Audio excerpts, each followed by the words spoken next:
Rose, go fetch Copper, will you? Hang on. Jesus Christ. What's the worst thing Disney ever did? Well, no, I mean, what's the worst thing Disney ever made?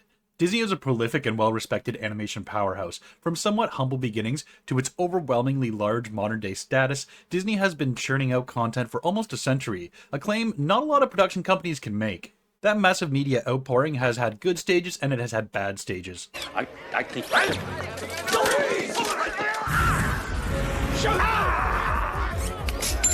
Adios, boys!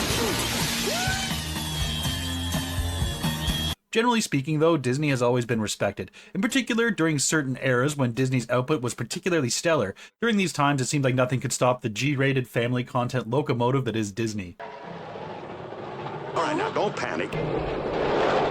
Now, unfortunately, this isn't going to be a video of what the things that Disney has done well. In fact, I want to talk about one of the things that Disney has specifically done very badly, content they've fumbled almost every time. This is a phenomenon that I experienced first as a child, and even then I was confused with how badly they fumbled it. So what could I be talking about? What blemish is it on Disney's otherwise pretty stellar record that has me so disillusioned? Could it be late-stage Marvel? Could it be their creatively bankrupt live-action adaptations? Or could it be their few abysmal missteps into horror? You've heard of it? Yeah, do you remember that Grandma used to tell us that if we didn't get home before dark, we'd get taken off by something? But do you remember Grandma used to wear panties on the outside? And start breaking bricks, wet nips. No, although that would make a great video. No, what I want to talk about today is Disney's bad sequels. During their Renaissance era, they were making hit after hit after hit, and for some reason they decided to take all those characters and give them sequels. Disney felt they needed to squeeze every penny and maximize profits, so they took these iconic characters that everyone recognizes and threw them into kind of just whatever adventure they could think of. These movies were usually straight to DVD or straight to video, and that kind of means the modern equivalent is kind of like straight to streaming. Sometimes that's just how they chose to release a movie, and the movie is still great. There's a lot of great movies that were released direct to video. He's been to Kent. He's been to Africa. He's even saved Christmas. But what Ernest needed was a real challenge. The army. Yeah, maybe that's it. Other times, though, it was done when a company is clearly not so sure they made a good piece of media. Oh, and now he's trapped. Wow. You're right. We have to get him out of here.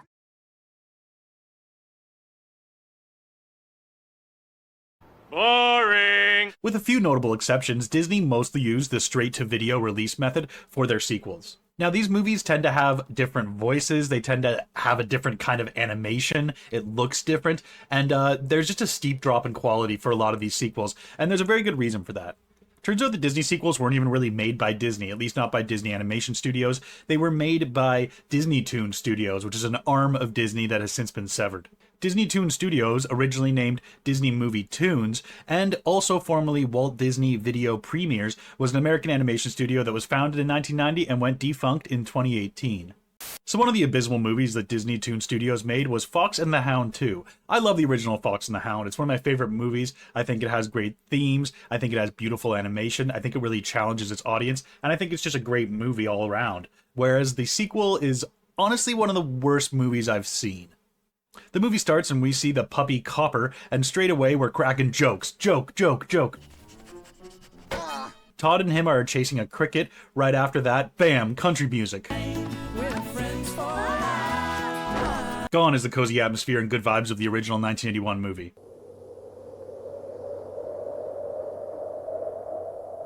Leap into the river deep. Who can make the biggest splash?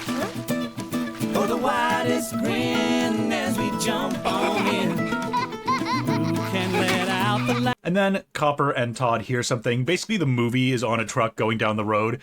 And then Copper and Todd hear howling coming from one of the trailers. Copper makes kind of a grim reference to his future being a hunting dog and the conflict he'll have with Todd over it. Hey, maybe I'll be good at hunting. Yeah, I'm gonna be the huntingest puppy ever. Now you're talking. A few moments later.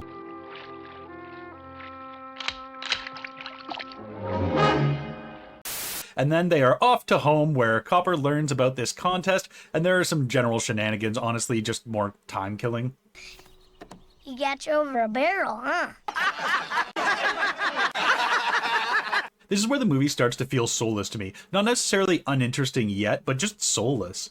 The models don't really move naturally, the cells sort of shimmer in a way that I just don't like, and the backgrounds become these boring and kind of uninventive sort of white spaces all around the edges. The backgrounds are so uninventive. If you take a look at some of the 1981 backgrounds, they're absolutely gorgeous, complete works of art on their own, let alone being part of this beautiful whole film piece. Whereas in Fox and the Hound 2, it just looks like an afterthought. The characters look okay, but considering that those were designed by some of the best animators ever, that's not surprising. Like, Todd and Copper are just the designs for Todd and Copper from the original 1981 movie when they were young. And again, that was some of the goats of animation from the time working on those designs. If you didn't know, the 1981 movie was a collaboration between some old animators from as early as the beginning of Disney and some newer animators who were up and coming. Animators like Frank Thomas, who was the animation director for Pinocchio, was working alongside young visionaries like Brad Bird, who wrote the classic The Incredibles, he wrote Iron Giant, he wrote Ratatouille, and he was in the animation department for The Simpsons. Tim Burton also worked alongside those two guys, and so maybe he's responsible for some of the spookier parts of that original movie. So the point here is I don't think that this sequel deserves any credit for how cute and how good those designs are, because it's just copy and paste. So anyway, Todd and Copper are off to the circus. Copper is drawn to this beautiful sound, like he hears, I guess, howling in the distance. Well, it is howling, but it's also singing. I don't really know. It's because they're dogs. This is where it starts to get confusing. The sound that Copper is drawn to is indeed a troop of country singing dogs, I guess. Country singing dogs. We're the perfect match, 'cause we're in harmony, like a tick and a flavor. The designs of these ones aren't necessarily bad, but they do kind of make them too human too often. They're making bedroom eyes at each other. They're like walking around. They're using their paws in ways that a human would use their hand. And it's just when they sing, it looks kind of unnatural. In the original movie, The Fox and the Hound, they actually act like a fox and a hound. They walk on all fours. They perform the way that those animals should. You know what I mean? It's like you're within the universe. It's believable. Whereas these dogs, again, they're way too human acting, in my opinion anyway. One big benefit to this movie is actually the voice acting, because the dog named Cash is voiced by the absolute GOAT, Patrick Swayze. Absolutely love him. If you don't love Patrick Swayze, you're wrong. And the lead female dog named Dixie, she's voiced by Reba McEntire. And we also love Reba. I mean, you know, who doesn't? I'm a survivor. This is actually a really good case of this, because usually with these movies, when they added a new character, it's not like the biggest voice talent you've ever seen, and or they can't get the original voice actors back for this new movie, which is like a lower budget. So to get Reba McEntire and the absolute GOAT, Patrick Swayze, is actually pretty great. Well, that's why we're here. You're too stupid to have a good time. Point is, the voice performances are not what's wrong with this movie. If anything, it's one of the only good parts about this movie. Speaking of vocal performances, this is when the logic train goes off the tracks, because it turns out that these dogs are part of a singing troupe that goes around with the fair. I'm following you. But the problem is these people are going nuts. They're going ham. They are freaking out listening to these dogs sing. And that's when I asked myself, are these dogs just howling along to a banjo? Because that is cute, but I wouldn't be losing my mind. It's not like I'm seeing Metallica. It's not the Beatles. You know what I mean? I wouldn't be that excited how excited some of these people are getting. It's just a bit unbelievable. Are the dogs singing in English? Because of course then, yeah, you'd probably freak out. But I don't think they are. I think it's just supposed to be howling. And the people love it. So Copper jumps on the stage to sing with Cash. And immediately everyone loves it. Cash loves it. Copper's having a great time. The audience is going wild. This new sound you've been looking for? Listen to this. Cash tells him he has a future in show business. Turns out that's not where his future goes. Come on, Copper. Anyway, the Reba dog named Dixie is mad that Copper sang her part. Her and Cash have a very specific lover's quarrel. Oh, you know, this is just like the time when you jumped. You better not bring that up. Yes, it was.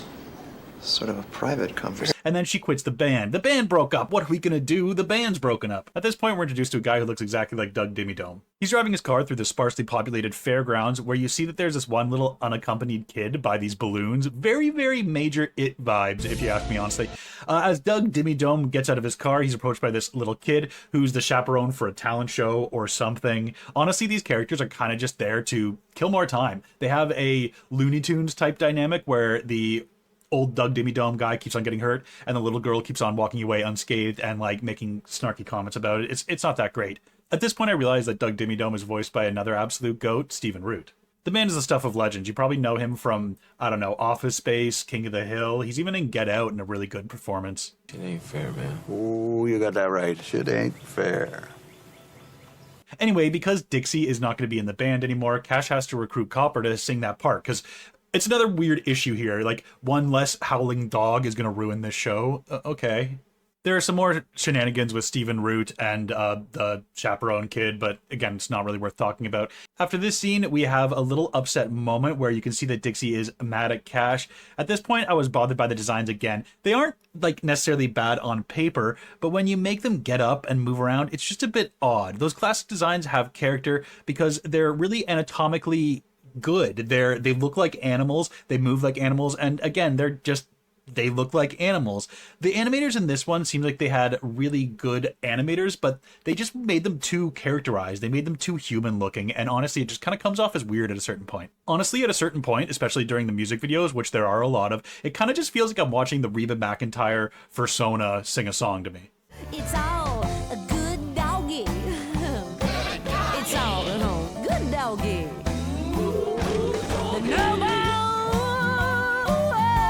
So anyway, the man who owns Copper and the woman who raises Todd, they are around, they do stuff. But another problem is they can't really progress any of their storyline because they do things in the original movie that happen after the events of this movie. So they just can't do anything. They're just kind of stuck there having pointless conversations.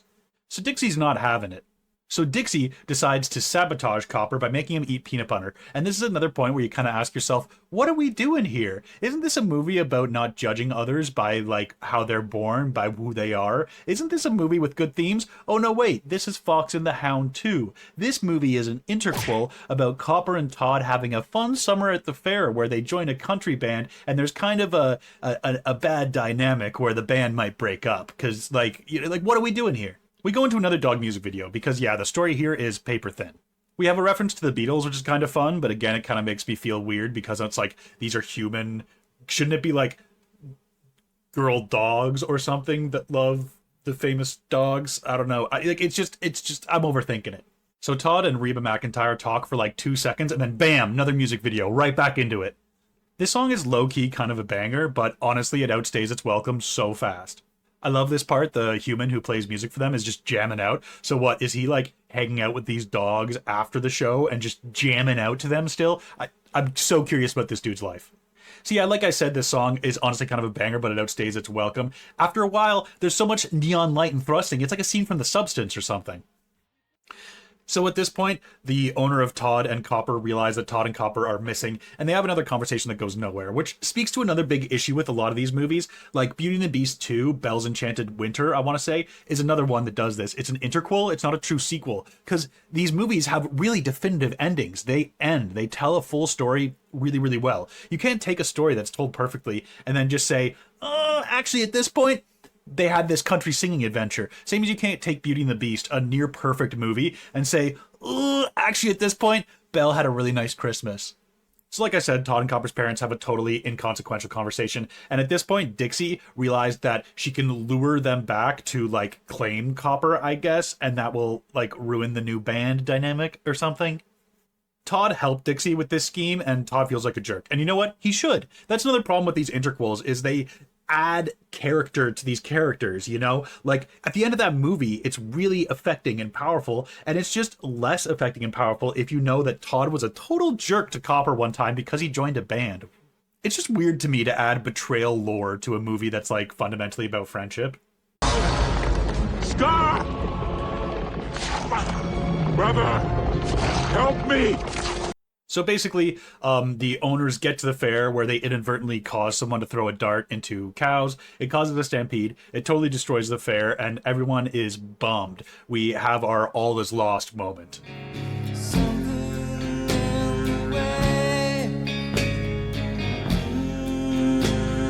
But it's cool. Everyone was sad for only like 2 seconds. Turns out Copper decided to quit the band because he'd rather just hang out with Todd, his best friend. And then Todd and Copper run off into the distance. No beef. Best friends forever. Nothing bad ever happened to him.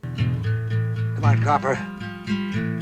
Get out of the way. And because the original band reunited, it's time for one more song. The county line is wrapping over. And that's the beginning of 7 minutes of credits. This movie's like barely an hour long. Go! Time roulette!